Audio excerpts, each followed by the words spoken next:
today we do have Mr. Naman Kothari with us, Head of Partnership and Innovations in MeitY, NASSCOM. So sir, welcome to iFly Hub Incubator, IILM University, Gurugram.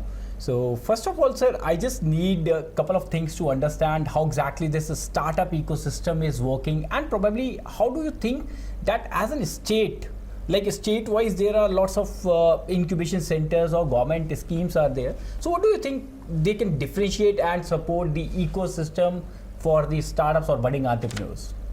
Well, first of all, thank you so much, Saurav, for having me, right? And I keep hearing a lot of good news about the recently inaugurated iFly Incubation Center, and I wish you all the good wishes, right? And having said that, coming to your first part, I see the ecosystem. I'm extremely bullish, by the way, on the startup ecosystem, right? There is some exceptional work happening on ground, right? You would be amazed to know there is, some deep-rooted innovation coming, all homegrown innovation, by the way, right? Sector agnostic, with a sector agnostic approach. And the beauty of this innovation is they all are solving a societal problem, right? This is one of the best part. And coming to your second question, how the state powers all these incubation centers, I would say the support has been great so far, right? Both from the state and the central government, they have been, behind us, pushing us, supporting us to, innovate and do something new around these lines. The engine that they have built and given us, right? We are trying to steam it further.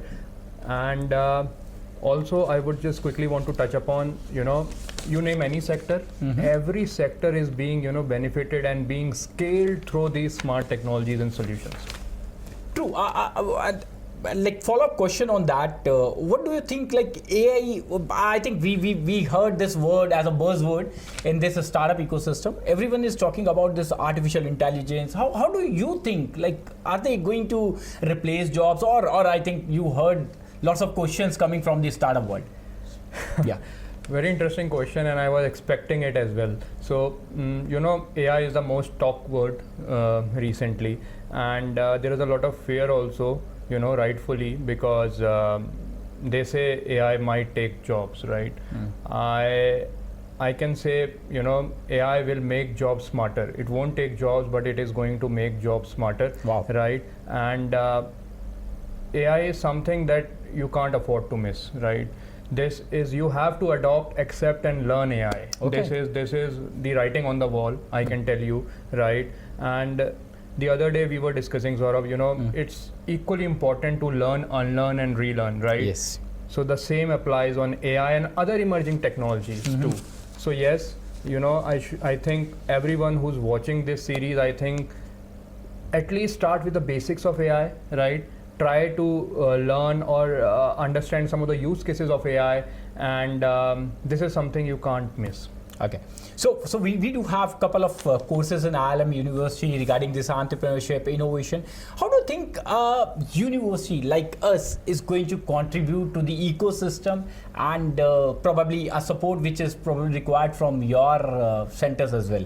I think you have a great role to play, right? And the base, I would say the base of the entrepreneurship, gets started at the universities like IILM, right? These strong academic foundations like IILM, I would say, right? These startups, beaming with fresh ideas, coming with fresh ideas. You would be the first hot zone, or I would say you're the first safe house for them, right?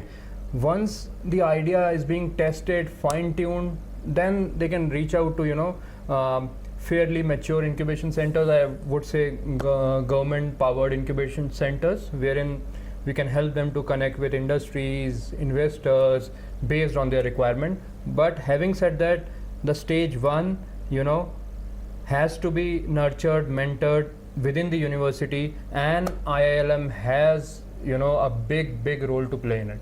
So thank you once again, Naman, for this wonderful words for the university perspective. And the last but not the least, probably we can have another series of these questions. So how, in your experience, how do you think a startup can grow from an early stage? Probably nowadays everyone's seeing this or watching that Shark Tank India. So how do you think that Shark Tank India versus this university programs is going to support the startups? I'll have a little, unpopular opinion. For any startup to grow, they should watch less of Shark Tank and should, focus more on the real work, right? Okay.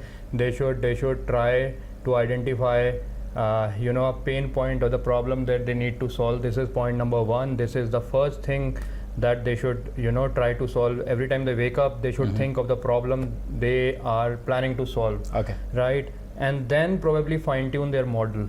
Right? If it is a tech startup, very important, have some component or segment of AI into it. If you are a service-based startup, be very clear how user-friendly or customer-friendly application, website you can make, right? Sure.